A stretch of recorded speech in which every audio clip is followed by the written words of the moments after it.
Welcome to the Scottish Rite Journal podcast, an audio presentation of the Scottish Rite Journal, brought to you by the Supreme Council of the Scottish Rite, Southern Jurisdiction, Mother Supreme Council of the world. This week's article is Private Epiphany or Masonic Symbolism by Arturo de Hoyos, 33rd degree, Grand Cross, Grand Archivist and Grand Historian, and comes from the May-June 2017 issue of the Scottish Rite Journal. Freemasonry teaches lessons literally, allegorically, and symbolically. At different times in our lives, we may be impressed with different aspects of our rituals and symbols, and it may be that they seem to speak to us because we need to find a meaning in them. There's nothing really wrong with this. Just as there is nothing wrong with the projections one imposes on Rorschach inkblot images. However, these projections are unique to the individual, and the meaning assigned tells us more about the individual than it tells us about the inkblot itself. When it comes to symbolism, Albert Pike reminds us in his Liturgy, Part 2, 1877, as there is no symbol of Masonry that has not more than one meaning, the first explanation, and even the second or third, being often itself a symbol and enigma. You will not be surprised to learn that the meaning of these degrees has often been mistaken or misrepresented. In the last issue of the Scottish Rite Journal, my article, Esotericism is a Matter of Degrees, showed how some of Freemasonry's symbolism was available in sources commonly available to the founders of the fraternity. It's important to recall that Freemasonry is not static. Its rituals change and evolve, and the meanings of the symbols found in any degree largely depend upon the wider context of the degree in which they are found, or in an allied degree.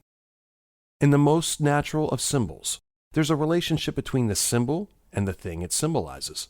Some symbols are overt, while others are covert.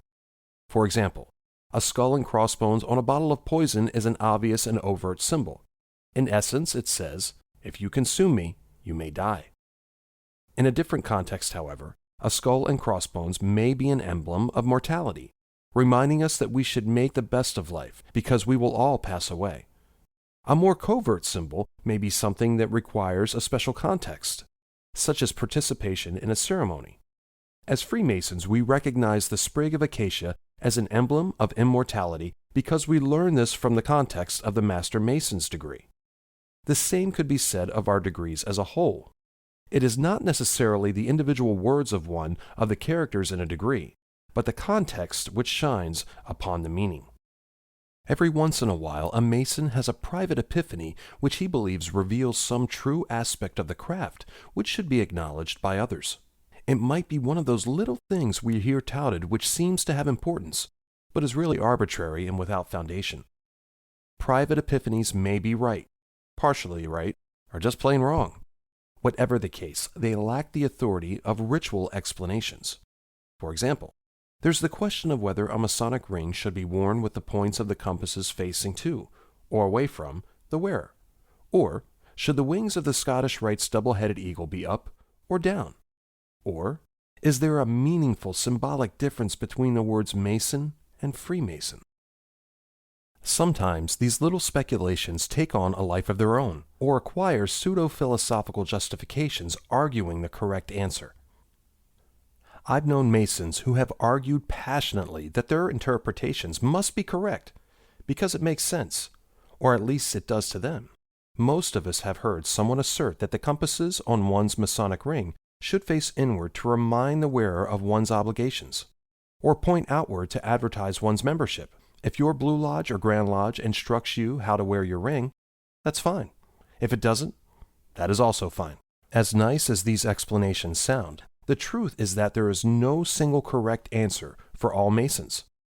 It's important to recall that unless the matter has been settled in code or ritual, there is often no right answer.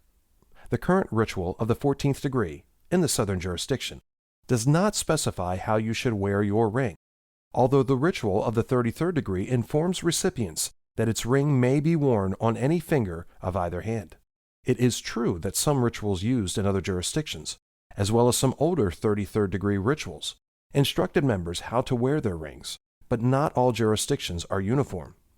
Long story short, unless you are instructed by your Grand Lodge or Supreme Council to the contrary, you may wear your Masonic ring however it pleases you. Sometimes, historical precedent can help answer questions. The earliest 33rd degree ritual merely says that the eagle's wings are in an attitude of flying, and Frederick Dalcho's 1801 patent shows wings lifted, but with feathers pointing down. Some people assert that the wings up signify an active member of the Supreme Council, whereas the wings down are used by inspectors general honorary. However this may be elsewhere, the Supreme Council, 33rd degree, Southern jurisdiction, Mother Supreme Council of the world, does not assign these meanings. In regard to the Mason versus Freemason question, Bernard E. Jones reminds us in his Freemason's Guide and Compendium, 1956 edition, that since the year 1396, we find the words Mason and Freemason commonly and indiscriminately used. A reading of documents from this period up through the first official publication of the fraternity, James Anderson's The Constitutions of the Freemasons, 1723, confirms this, as do later texts. In other words, you can feel free to call yourself a Mason or a Freemason. It just doesn't matter. None of these little fixations help the member live a better life, and they don't preserve any ancient traditions of the craft. The symbolism of Freemasonry is intended to help shape our character and remind us to live a better life. Sometimes, the ritual presents examples of heroic virtue, and at other times, it gives us a cautionary tale. Although Freemasonry is not a religion, I am reminded of the New Testament passage that says, "No prophecy of the Scripture is of any private interpretation." 2 Peter chapter 1, verse 20. I think a Masonic parallel is useful. No symbol is of any private interpretation. This prescription isn't intended to stop speculation, but we should be wary of persons who make a business of offering their private epiphanies as truly Masonic. There is wondrous vitality in symbolism, just as there is in music. Certainly, there is value in learning about symbolism and how it works, just as there is in learning music history. But when the music starts, it's time to be quiet and let the person next to you experience its wonders, and take him where it may. Trying to interpret a note, a measure, a bar, or a crescendo may rob him of enjoying the music as an experience as well as his own insights. The time to discuss one's understanding of a ritual is after a degree has concluded. It's fine to share your interpretive insights and discoveries after the music stops, but do not enshrine them and promote them as truths to others. Take due notice thereof, and govern yourselves accordingly. Like and share this article, and don't forget to subscribe to the channel. If you wish to comment, please leave one, and as a reminder, hit the notifications bell. Any accompanying photographs or citations for this article can be found in the corresponding print edition. The Scottish Rite Journal is published by the Supreme Council of the Scottish Rite, Southern Jurisdiction, Mother Supreme Council of the World. Mark Dreisenstock, 32nd degree, KCCH, Managing Editor. I'm your host, Matt Bowers.